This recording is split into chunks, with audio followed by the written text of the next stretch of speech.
schooling is not only Mm-hmm. teaching maths and science or history, geography, or languages. Yeah. It's also about making them a good citizen. While I was preparing these questions for this podcast, and specifically when I was discussing, then I was wondering that, had I done something similar in my own personal journey? And I realized, and this incident popped up in my mind suddenly out of nowhere in so many years, that back then I used to seek external validation from my friends because my friends or the peer group was so important to me that I used to look up to them, and anything that they used to do, whether it was right or wrong, I used to follow it blindly. Right. And I never had this confidence in myself that no, my choices can also be the right choices. I do not have to please others to fit in. As you said, rightly said, Ruchi, I can actually already see in my older daughter the difference what she has seen.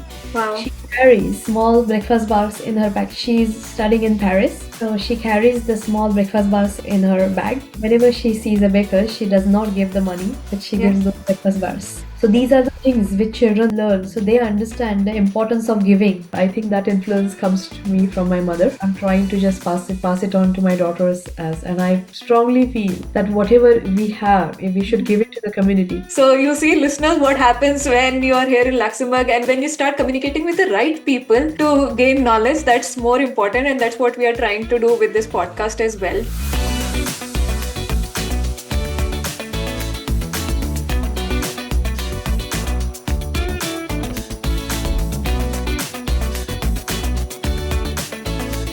Namaste and welcome everyone to the Expat Parenting Show. Today we have Vaishali with us, and welcome to the show, Vaishali.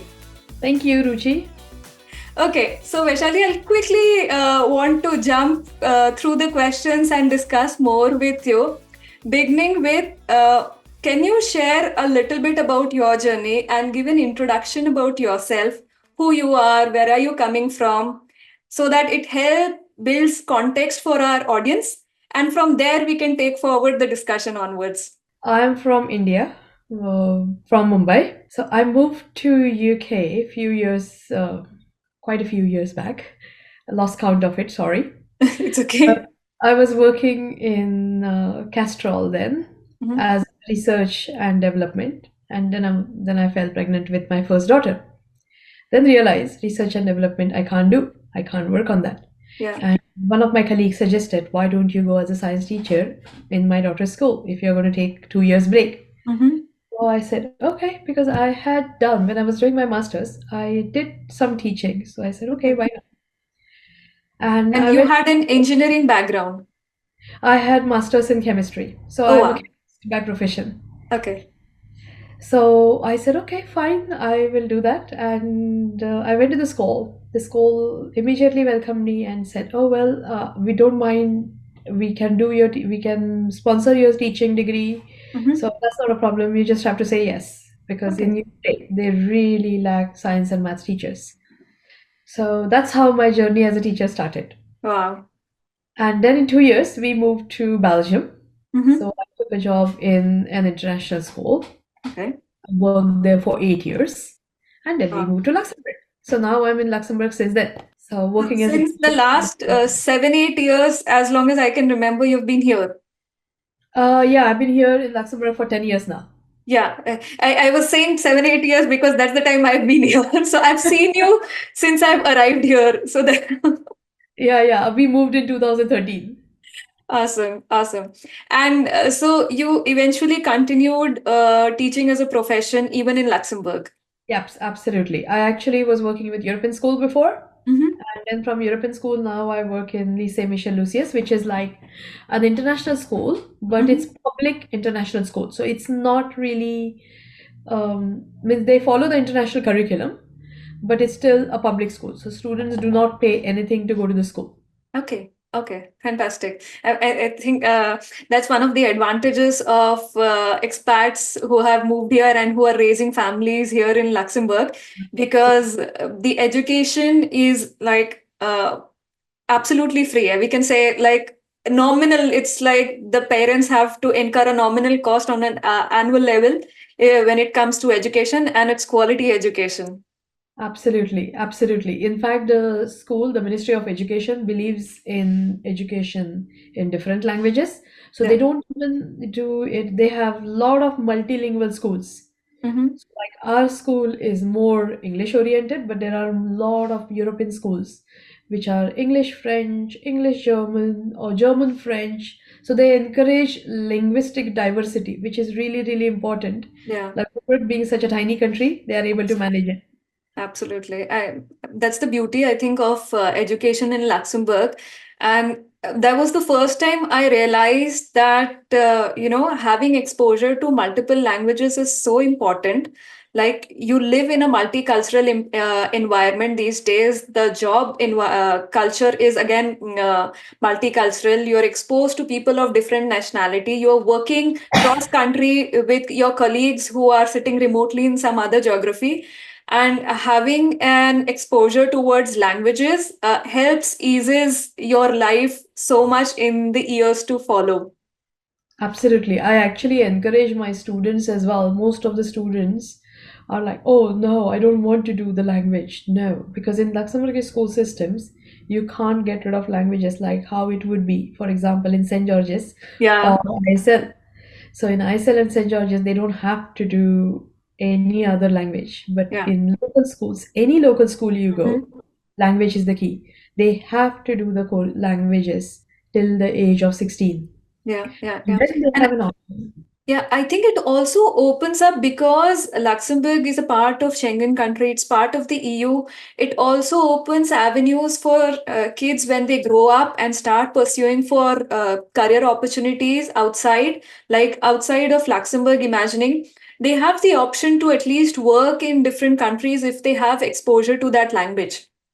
Absolutely. Actually, after Brexit, especially after Brexit, Mhm. more and more students are actually moving towards Germany, France. Yes. So the INL is full of students. Yeah. We give out so many because the students, if they are enrolled in the school, INL, they get a voucher, which is Hmm. discounted, 30% Hmm. discount, I think. So Okay. hence, uh, most of the students join this after school and then they are ready to go to France or Germany for their universities. Hmm. But Luxembourg University is evolving too very, very fast. Yes. Already started computer science program. Yeah. So some of my students are there and they are happy about it. They already started medicine. Medicine is not 100% there yet. It's Yeah. partly with Germany and partly in Luxembourg because they still have medicine requires a lot of setup and hence it will take a little bit time, but there Yes. are lots of courses coming up. Amazing. I had one of the questions which was more about what motivated you to choose education as a career. You have answered it partly, but maybe as a continuation, what I'd like to ask you is what motivated you to continue teaching as a career opportunity rather than moving back to the corporate world once your kids were grown up?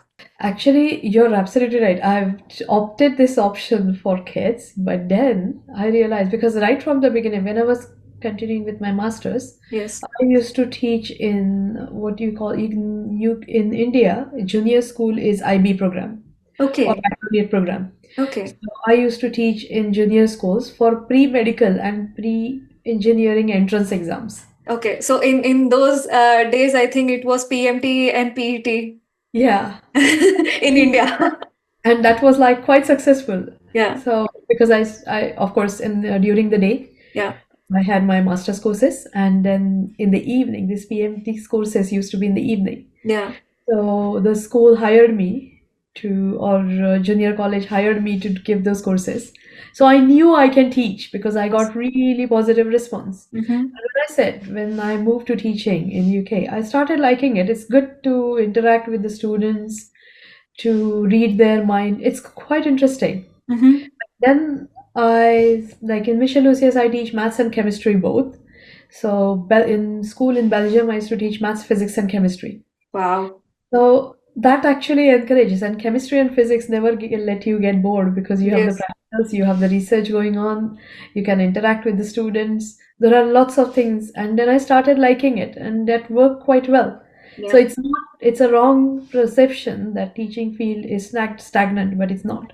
Mm-hmm. So I'm still following the research work. Okay, I don't have to do it exactly. I can do it at my own pace. Mm-hmm. So that's an advantage. So, maybe this is one of the common characteristic that comes out when anyone wants to continue their career. One of the traits that they're looking for is continuous growth Yeah, opportunities. What they can learn and learn something new, grow something. Otherwise, I mean, if there is no growth, you feel stagnant and stuck in a particular job, and then it brings monotony and dissatisfaction. So I guess you answered and touched upon a very significant aspect, which also to students and to parents across would be very useful, is how they can identify those opportunities in whichever career they are, to see what are the growth opportunities for them, what are the learning opportunities and avenues for them. That's how they can further build their careers. absolutely. In fact, teaching is never monotonous job because you meet so many students. Like Yes. today, I have more than 100 students with me. Wow. So it's never a monotonous job Yeah. because teaching, meeting so many different ones. Each child is different. Each child is. Each Yeah. child has its own needs, own challenges, and you have to deal with it. And next year, you get a different set of kids. Exactly. So, And then you have different again, then you start again from zero from those kids, and then again reinventing your relations with those kids as well. Every time a new batch comes across, you build new relationships afresh, and then you tend to continue, and the students also at times tend to continue the relationship that they have with their teachers. absolutely, absolutely. And students always like a little bit of like depends on which year group, but they like authority. Yes, Mm-hmm. with authority and understanding from the teachers. Yeah. So Yeah. it's a tricky, I would say, balance. But if you nail it, then it works. So I guess most of us manage to do it. Yeah. So that's what makes us teachers. Amazing. And hats off to you as a teacher. Hats off to all the teachers who are doing such a commendable job.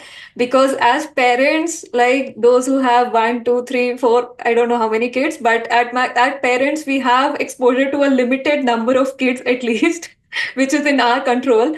But as teachers, you all are exposed to so many kids, all with different temperaments, all with different learning capabilities, and it requires a lot of patience and dedication to continue to work the way that you are doing. So I'm just kind of spellbound over here because I have tremendous respect for teaching as a profession. So thank you again for doing whatever you are doing and continuing to do so with great energy and vigor. Absolutely. Thank you for understanding, and my pleasure. Right? I Okay. should say our pleasure. Yeah, absolutely. So, going forward, my next question to you is, because we were talking of your role as an educator, your role as a teacher. So, from your perspective, both as a teacher and personally also as a parent, because you have also moved different geographies. You were earlier in UK, then you moved to Belgium, now you are in Luxembourg.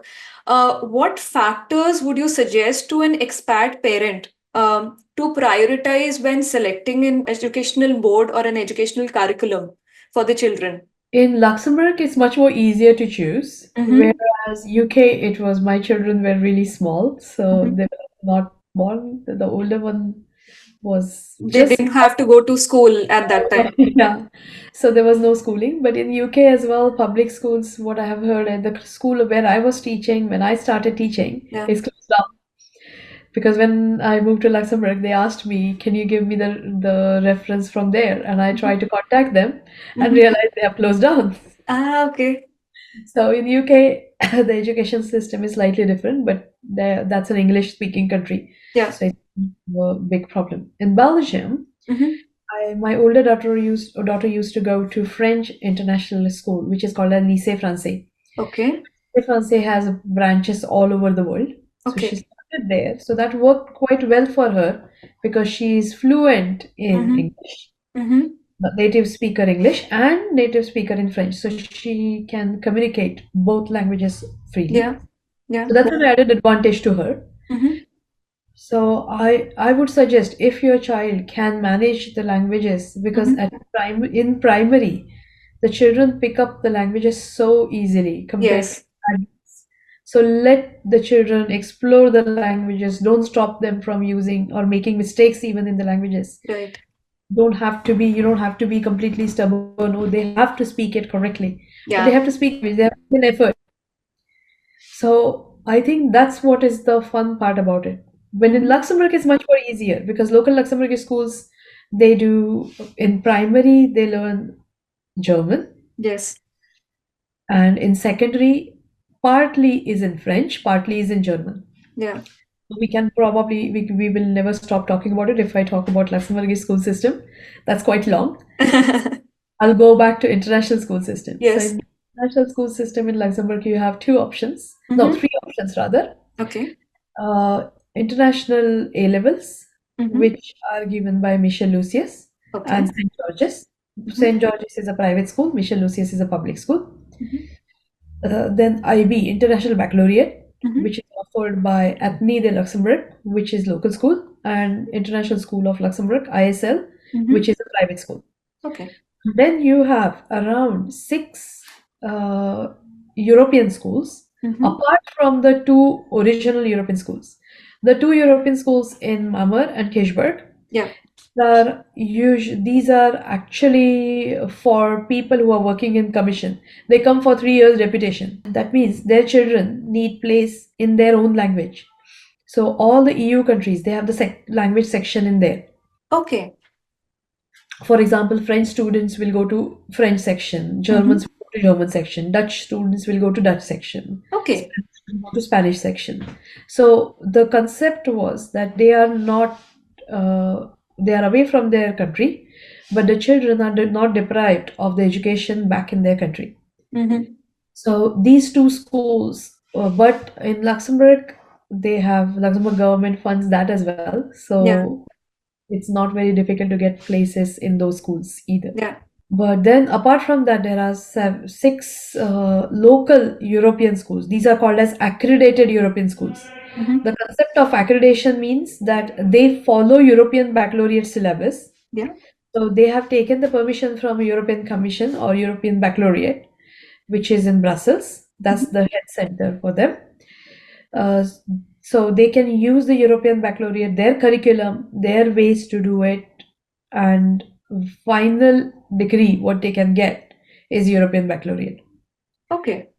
The advantage or disadvantage in IB, Mm-hmm. it's most of the parents know IB and A levels. Yeah. European Baccalaureate is not known for many people. Mm-hmm. European Outside Europe, it's still not that popular. No, not that it's not popular. Mostly people from coming from different countries, they do not understand the system rather than that. Okay. Universities understand European Baccalaureate equally Okay. because if the universities, American universities are always the funny ones, but then I have the International Baccalaureate. Still, I had to write what exactly is International Baccalaureate. Yeah. So Yeah. depends Yeah. on which American university you're talking about. Yes. Always are special. But other than that, all the other universities in mainland Europe, in UK, they recognize IB, A levels, or European Baccalaureate. Mm-hmm. No doubt, no problem there. Mm-hmm. Even Australia, they recognize European Baccalaureate. Okay. Okay. That's really interesting because the point that you mentioned about the two schools of Mamer and Kishpur, Yeah, uh, uh, on specific focus on the country specific languages is something that I did not know. So this is new information for me. Even after living in Luxembourg for so many years, I did not know that. So you see, listeners, what happens when you are here in Luxembourg and when you start communicating with people and when you start communicating with the right people to gain knowledge, that's more important, and that's what we are trying to do with this podcast as well, to share information, to share right information from credible sources and bring that to you, so that if you are in Luxembourg, new to Luxembourg, and this was very Luxembourg focused knowledge that Vaishali just shared with us right now. If you're planning to move to Luxembourg, and if you're planning to change or onboard enroll your kid to a particular school, then you can more research about European Baccalaureate as well, and the different boards that are available, the different kind of schools that are available. I'll also try to link the details about about the differences, the pros and cons, that you can find in the description of this episode. But for now, I'll continue asking my questions further to Vaishali. So, Vaishali, now jumping from the teacher side, I'll like to ask more to you as a parent, that I personally I have seen you as someone who is very social person, who is very cultural in her roots, and you've tried to maintain that. You've tried to thrive this cultural community in Luxembourg itself. So my question to you is, why did you form this community in the first place? And I'll give more context to our audience here. So Vaishali has formed the Marathi community in Luxembourg, and of course, I'll let her share more details about it. But my question to her is more on the lines of, what was the importance of community in the first place? And how did you bring your children familiar and closer to the home culture that you belong to? Actually, when I was in Belgium, the main Mhm. route when my children were really young, the older one was in primary and younger one was really, really young. Mhm. So we were few families. We used to celebrate many festivals together. And then I realized when I came to Luxembourg, my little one was still little. She was 6 years old. So we Yeah. thought, okay, well, she needs the same roots as well. So that's why we decided, okay, there were not a lot of Indians in Luxembourg when I moved. So we decided, okay, we form a group, we've tried to find out. And then now my children are all grown up. But I think it's a good opportunity for all the parents, new people coming here Mhm. to be familiar with our culture. Our culture is really, really rich. So, in fact, many things my older daughter talks to me about, and I'm so proud of her. She answers questions very, very fluently Mhm. about what our culture is, what are the reasons, what are the scientific reasons behind each and everything, Wow. which is really, really important. I think that influence comes to me from my mother. Mhm. I'm trying to just pass it on to my daughters as, and I strongly feel that whatever we have, if we should Mhm. give it to the community. Yeah. And that's something which encouraged us. Few of us came together uh, Mhm. 3 years back, and we decided, okay, that was just before Corona. We Mhm. decided, okay, we come together. Yeah. Uh, and then the Corona started, so Yeah. we couldn't find anywhere else. So we just decided, okay, let's do it in a small scale Mhm. in my house. So we did it in a small scale in my house. The year after, the Corona restrictions were a little bit easy. Lifted off. Yeah. So we could do it on a little larger scale. Mhm. Last year we did it really, really on a bigger scale. Now Yeah. we are actually growing. We are proper foundation. We are getting noticed even in Maharashtra government. Yeah. Maharashtra government, we are registered there as Oh, well. wow. So that's something which helps us in terms of language. My mother tongue is Marathi, so we would like to keep the language culture alive. Mhm. So children, even if they are grown here, they are born and brought up here, they should know their roots, Mhm. where they are coming from. So they Right. don't have to be ashamed that, oh, I'm coming from this. Oh, no, Yes. no. This part of India. Yeah, you're coming from a rich background, rich cultural background. Absolutely. So that is very important. That actually gives the children huge amount of confidence. Yeah. I see that in current generation it was needed, and that's where we said, okay, let's form the group. We have somebody. There are so many people who are Yeah. working relentlessly to make this successful. Yeah. So we all together came together and formed this association. It's commendable that you have done that, taken that initiative, because many people they want to do that. They want to form a community. And in fact, in one of the earlier episodes that I recorded it with a Finnish lady, Irene. She also emphasized on the importance of having a community in raising the children and in giving them and providing them an environment where they can stay connected to the roots. And as you rightly pointed out, that it immensely helps in raising the self confidence of a child, because as human beings, like, we are wired to associate our identity from where we come from, and culture becomes a very significant part of that. Absolutely, absolutely rightly said, Ruchi, because it's so important. And any generation, Yeah. whenever you are rooted to your culture, you are confident about yourself, then everything falls in place in the right direction. Yes. Also, I believe is many a times as parents or as any elderly figure, whenever you give any instruction to children, the default tendency is to ignore, because children do not like listening. But on the flip side, children learn from observing what you are doing, and what you are doing with the community, the initiatives that you're taking is, I guess, a fantastic example that not immediately you might be able to see the results of it, that how it's impacting your children, but maybe in the years to follow, you can figure out that, yeah, my kid has learned something out of what I have done, because my kid was a part of that event, or my kid observed what I did as a parent.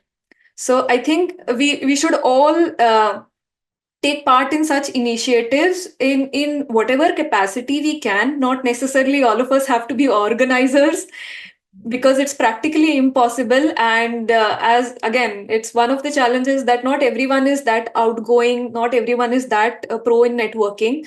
But having said that, there's nobody is stopping you from attending a particular event. If somebody is organizing that event and you feel like you want to associate yourself with that culture, with that community, and you want your kid to imbibe those values, then I mean, we all can attend such events to at least give a glimpse of what our culture is all about. Absolutely. As you said, rightly said, Ruchi, I can actually already see in Mhm. my older daughter the difference, what she has seen. Wow. She carries small breakfast bars in her bag. She's studying in Paris, Yes. so she carries the small breakfast bars in her bag. Yeah. Whenever she sees a baker, she does not give the money, but she Yeah. gives those breakfast bars. Wow. So whenever we used to go, when she was little, we used to go to India. Yeah. Yeah. Yeah.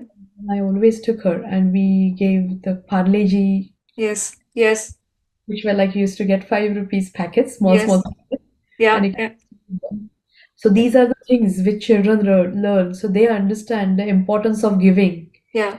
That is so important, importance of giving.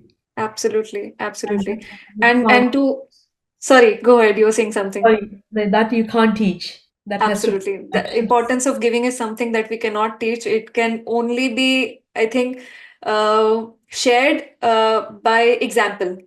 Absolutely. Yeah, yeah. And just on adding on to what Vaishali said, and again to give a context to our foreign audience who does not know what Parle G is, it's a biscuit brand in India. I would now like to ask you more about your role as a teacher again. I'd like to flip again to that side. So, what are the challenges and rewards associated with raising your children in general while working as a teacher? And if there is any specific incident that you can think of and that you can share with us, we would love to hear that. It is quite interesting, actually. Okay. None of my children would have liked me to be a teacher in their own school. The older one Okay. did had a problem because she was always in French international school. Yeah, yeah. But my little one is still in same school as I work. Mm-hmm. So she doesn't like it so much, but now she has accepted it. Okay. So easier way is here in by law, I can't teach my own daughter. So that's Okay. easy. So I don't, she will definitely not be in my class. Yeah, yeah, yeah. And I request the school that I do not want to teach her whole year group because then she has her friends in those classes. Yeah. So which I'm trying to avoid. Yeah, yeah, yeah. Most of the times we try, the school tries to do it, but our school is growing so big. Sometimes Yes. it's unavoidable. A lot of people are moving to Luxembourg. Absolutely, absolutely. And the one of the when she was young, the Mm-hmm. child was like she used to see me in the corridor and she used to turn back, U-turn and run away. Not anymore though. She was really young then. Yeah, yeah, yeah. Not anymore. She's Yes. fine. Yeah, She yeah. sees this advantage is like, yeah, that this is the disadvantage. Yes. Child. Absolutely. I think we can all imagine that because, like, even if I would like to associate that to myself, imagining if my mother would have been a teacher and I would be studying in the same school, Yeah. we would have pretty much reacted the same way as your kid because you do not want to be monitored even in school where you are away from your parents. Absolutely. She clearly tells me, you are not my teacher, you are my mother. Yeah, yeah, yeah. Great. It's great that your daughter has that distinction clearly in her mind that you're my mother and I'll not take you as a teacher. Definitely no, she doesn't take any help from me. That's incredible how the generation these days is adapting themselves to the changing environments and having that clear boundaries in their mind Oh, that this person I associate themselves as this particular role, this person I associate themselves as another role, and I absolutely. would not like to mix the two of them. No. It's much more easier to deal when you're in secondary. I guess primary it's more difficult. Yeah. Secondary, the children are already older. They have the better understanding, so it's much more easier. Mm-hmm. But I would say that yes, sometimes I can't talk to the colleagues because they are Yes. my colleagues. I Yeah. can't talk to the colleagues directly, Yeah. even if I'm not happy with something because they are my colleagues. So that's Yes. a major disadvantage for me. Yes. Yes. But yes, the advantage is the colleagues are also a little bit more open. They send me a message if something is not right or Yeah. something needs to be done. Yeah. Yeah. But Yeah. yes, those are the pros and cons of Absolutely. Like teaching. when you're wearing that hat of a parent, then of course it's a disadvantage that Yeah, there are few things that you might need to discuss with your colleagues, and it might create a little bit of friction. But yeah, of course, it's not really friction, but I can't be as open as I would yeah, be when yeah, yeah, yeah. not the colleague. Right, right, right. Great. I mean, it's fun to know these sides of you as again more than because we have always interacted at a friend level and getting to know this side of your personality more as a teacher is something which is exciting for me, getting to know your challenges at a day-to-day level. So, okay, moving forward to the next question. So, currently, I'm reading this book, The Seven Habits of Highly Effective People by Stephen Covey. It's one of the bestsellers globally, and I finally started reading it. A lot of people might have already read it by now. So, in that, I came across one of the lines which is specifically talking to parents, and I would like to discuss this with you and like to know your thoughts on that, which is in one of the chapters, Stephen Covey mentioned that too often parents are trapped in the management paradigm, thinking of control, efficiency, and rules instead of direction, purpose, and family feeling. So I would like to know your perspective on this, and what are your thoughts on that? Delhi, we interact with many parents. I Yeah. mean, not Delhi, but we interact with many parents, many families, Mm-hmm. and different culture, different backgrounds, different social status. Yeah. So it's nothing, there is no common theme which I Yeah. could say. Some parents actually manage everything, the right balance perfectly Mm-hmm. well. Yeah. Yeah. Some parents are always blaming their kids. Oh, he didn't get it. It's because he didn't get it. Or Yeah. she didn't get it. Yes. He spends too much time on their phones. So that's one of the reason he or she didn't get good marks. Mm-hmm. So the phone is taken away from the child, Yeah. but that does not help because then they start using iPad, the school. Yes. all the students get an iPad. Yeah, yeah, Then it becomes a nuisance for us as a teacher absolutely. because they try to compensate the time which they are losing on the phone with iPads. Yeah. So I think a right combination, trusting, getting the students or getting your own children to know what Mhm. exactly is and how to be responsible. Of course, there has to be boundaries. Every Yeah, parent have to set the boundaries whenever it's required. So no phone means no phone. yeah, Or this is the study time means this is the study time. So those are the things. Or if the teacher is writing to you saying that the homework is not done, that means there is a reason behind it. right. So most of the times the teachers do not write for the sake of writing it. So when Yes, they're writing to you, it is important. So then you can actually, I would suggest to those parents, go meet with the teacher, find out actually, because parents see their child in one way. hmm.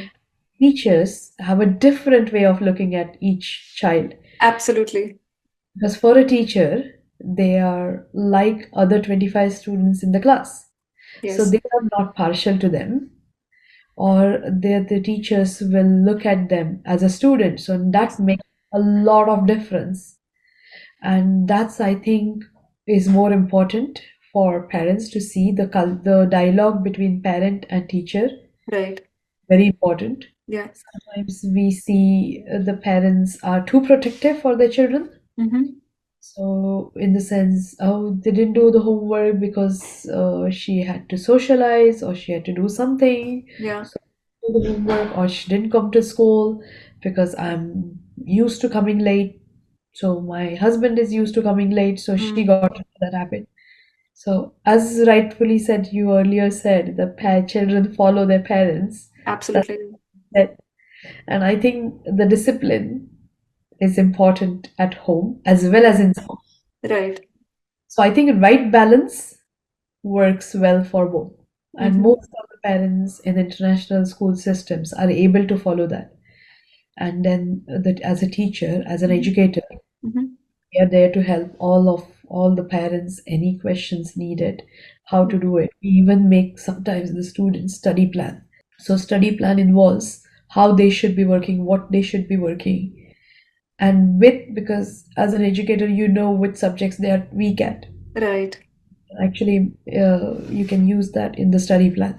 And that's great you mention of this, because when you said study plan, it kind of directly, I was linking it to a sense of direction Yeah, that you provide as mentors, as teachers to the children, which I feel most of the time, and I could be wrong, but generally what I have seen is that parents have this tendency, even myself, so I'm not yeah, excluding myself from that parents have this tendency of control. I've seen that in me, that I would like to instruct my kid a particular way, do this, don't do that, follow this, don't spend a lot of time watching TV, or don't do this. But it's like we like to give instructions as parents, but if just as another statement, or if we can also add some explanation and open that dialogue with the children, that why we are asking you to do so or not asking you to follow a particular thing is because of this,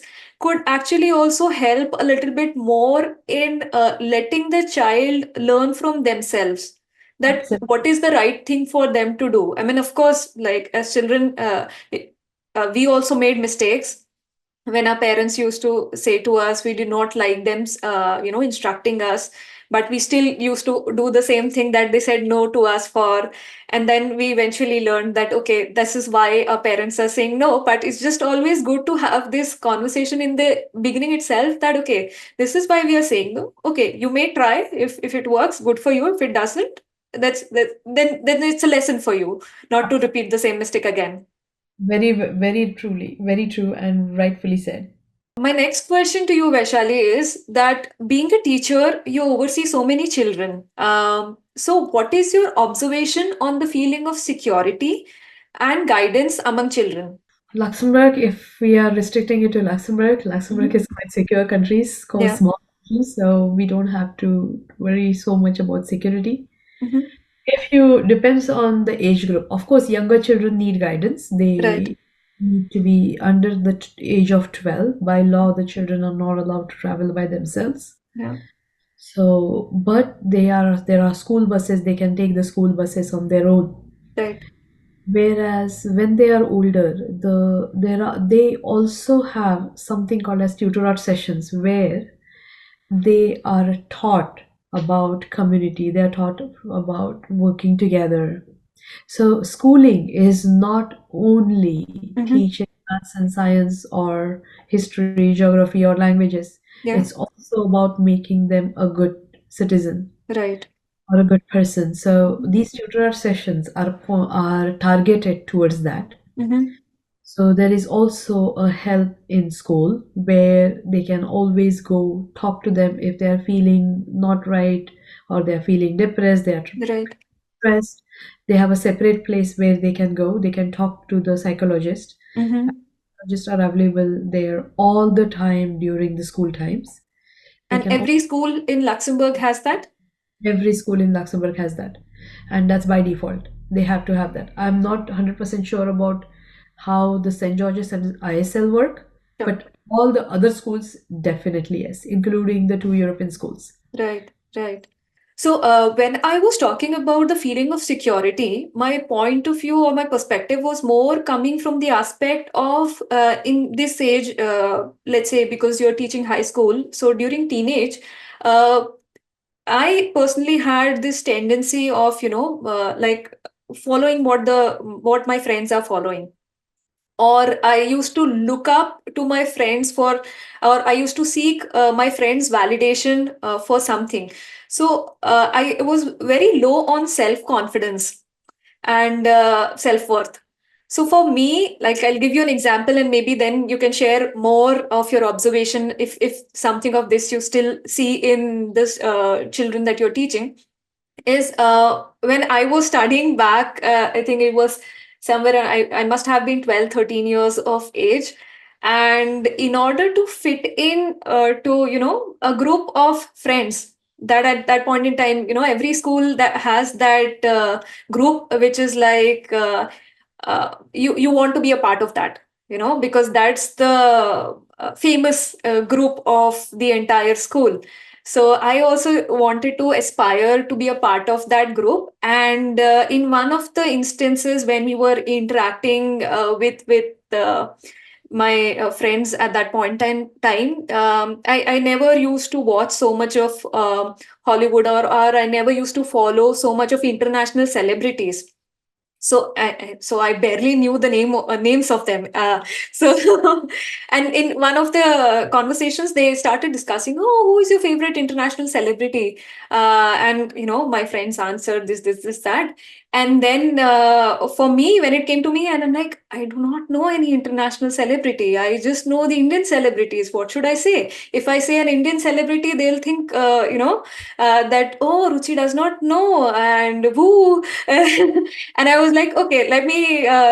What I did was I just copy pasted the answer of one of my friends. I said, okay, I like Michael Schumacher because one of my friends said Michael Schumacher, and he is.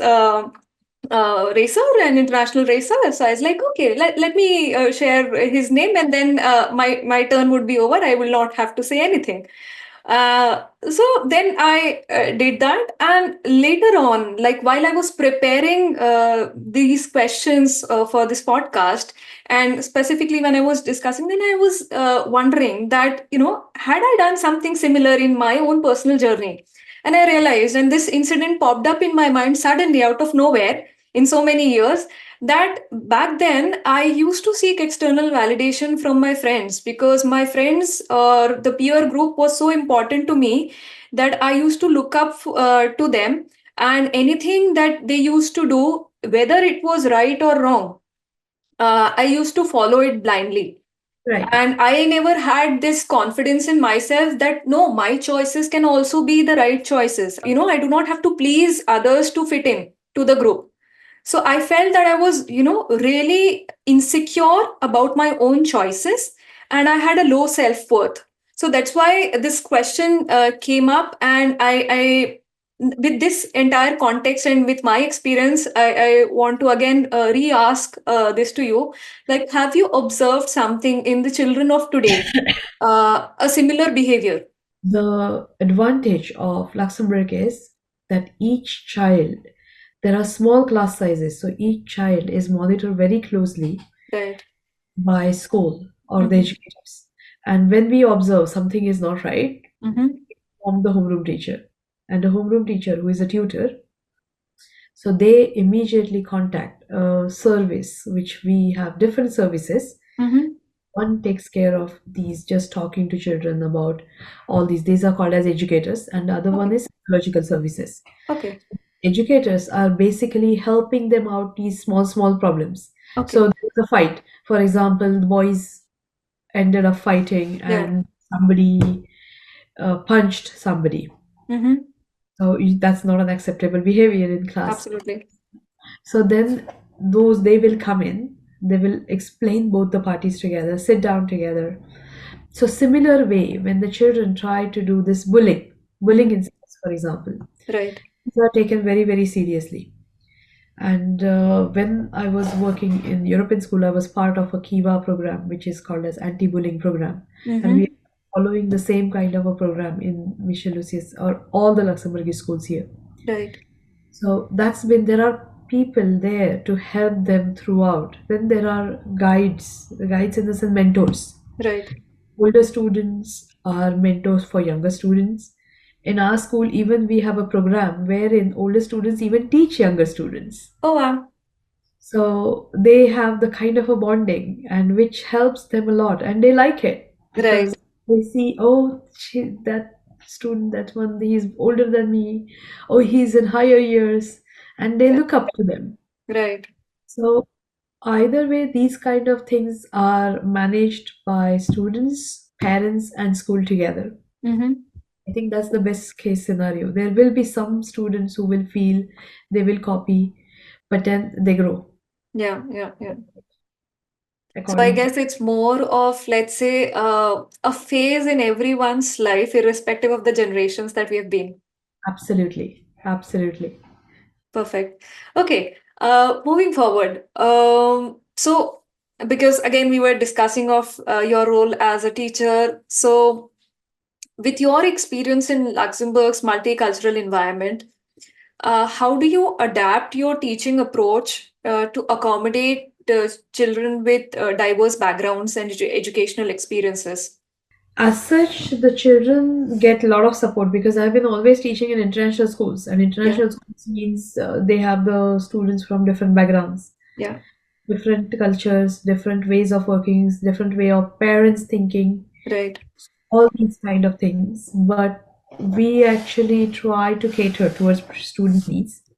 It's much more simpler when I'm teaching maths or chemistry, which don't have language. Yeah, When absolutely. It's more like logical. One step follows the other. chemistry has its own language, so Absolutely. it's universal.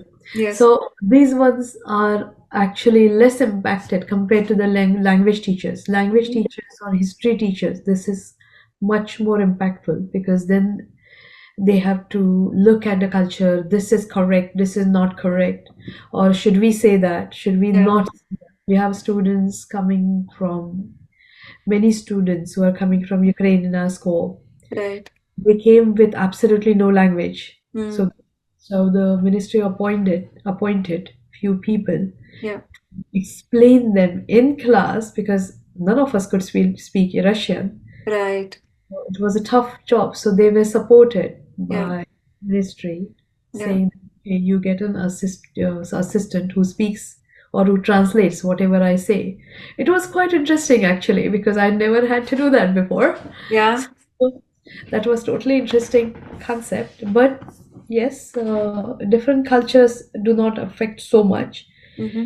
The students are together. They are in the international background. In Luxembourg, being a small country, Yes. really does not affect so much. Yeah. And I They think the Luxembourg government also is like very proactive in taking such initiatives, such measures to support, like the very example that you were giving of Ukrainian children. yes, I doubt how many countries in the world would actually do that, to go that extra mile and provide that facility to the children so that they are not left out from the learning opportunities. Absolutely, absolutely. And the advantage of being in Luxembourg is that they are much more open and they Yes, are more open to any language. They are not stubborn that you have to learn yes, French or you have to learn in English, or sorry, in German, but yeah, they are open to even local schools. That's the only country yes, where, in spite of English not being their language, yeah, public schools are in English. yes, yeah. There's one more point which I wanted to ask you pertaining to this only, that do schools also take in some measures, or let's say hold some small events or gatherings for parents of new children to accommodate them into the education system or to make them aware? Are there such events conducted for parents as well? So parents get a chance to meet the teachers twice a year Yeah. with individual parent meetings or together parent meetings. Mm-hmm. And then year-wise, they are also called in one evening to meet with all the teachers, talk to anybody. Then they are also given via the school system Mm-hmm. message. They can ask any teacher or any homeroom teacher Right. uh, if they have any questions. There is also a parents community. Oh, wow. Parent community actually deals with mainly the issues which are common. Mm-hmm. So informing the parents what actually needs to be done. Right. We do it mainly for students. When the student is new to school, of course, apart from the first year secondary Yeah. students, they're Yeah. new. But if the student is new to school, for first 1 or 2 weeks, depending on the year group, Mm-hmm. they are given a mentor. And the mentor is one of the good student from the class who will take them around, show around, and make sure that they are not lost or what are the school rules. So they are explained by the students themselves. Oh, So we have wonderful. a committee as well. As a parent committee, we have a student committee as well. Wow. The student committee does lots of interesting things. Right. Right. So at any given point in time, neither the parent nor the student who is new to that school or to that country is kind of abandoned. Oh, that's definitely not. Actually, you wouldn't even know in no time they are like part of the Part school. of the system. Yeah, yeah, yeah.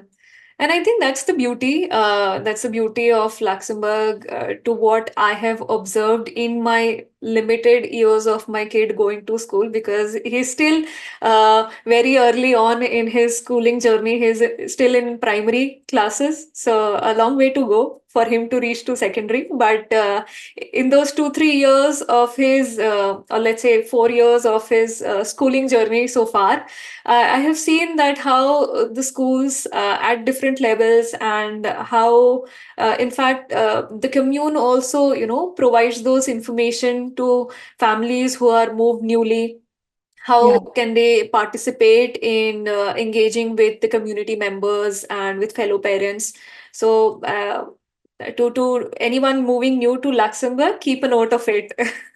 absolutely. You're doing really great job, Ruchi.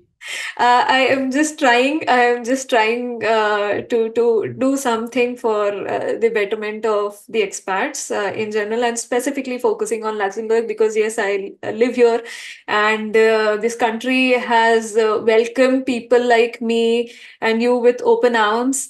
And now we call it like our second home. So yeah, Absolutely. that's my way of giving back to this country in whatever this small gesture of podcast is. That's lovely. That's really lovely gesture. See, this is where we learn from, or your children will learn from. Yes, thank you so much, Vaishali, and thank you so much for being the part of this podcast. And I really hope that our audience gains something out of it. Having said that, I realize this sounds like pretty much that we have ended the podcast, which is not the case. I still have two more questions for Vaishali before we say bye bye to her. So, Vaishali, before I'll not take much of your time because I'm watchful of the time as well.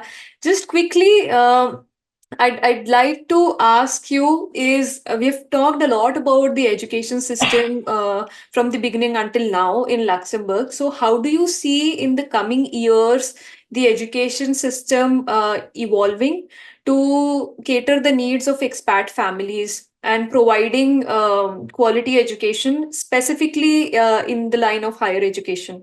The new schools are opening. There is Mm-hmm. a school going to open in 2025. The schools are growing, so there will be enough schools for Europe. They are mostly European schools Right. or accredited European schools, as I explained you before. So these will be growing. Luxembourg University is exploring and growing crazy. Yeah. Every year you go and you find out, oh, you added that? Okay. Yes. Our school is right next to university. Indeed, indeed. In fact, since the time I have moved to Luxembourg, I have also seen that the courses and the new options, even in the bachelor's and the master's program, it's upgrading and it's adding on every year. So there's nothing which is like a constant course, but it's changing. And I see so many people even moving to Luxembourg just to pursue higher education. Absolutely. There are so many expats, even the students coming from Yeah. outside Europe Yes. study in Luxembourg. So Right. Luxembourg is doing really well in terms of catering the needs of its residents. Yeah. Yeah. Yeah. So that's for sure is Yeah, going to that's for sure. In fact, I remember like in the when I just moved back in 2016, and I was living in a rented apartment back then. I was having a conversation with our landlord, and he mentioned there wasn't any option of higher education in Luxembourg. So we had to move outside of Luxembourg to pursue our higher education.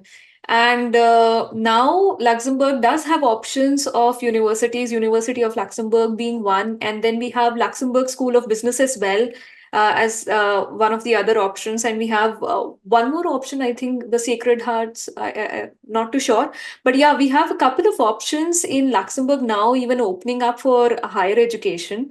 And in terms of the school education, as Vaishali mentioned, like we already have an exposure to multiple boards and we have new European schools coming up in the years to follow. I think more details are also available on the Ministry of Education website.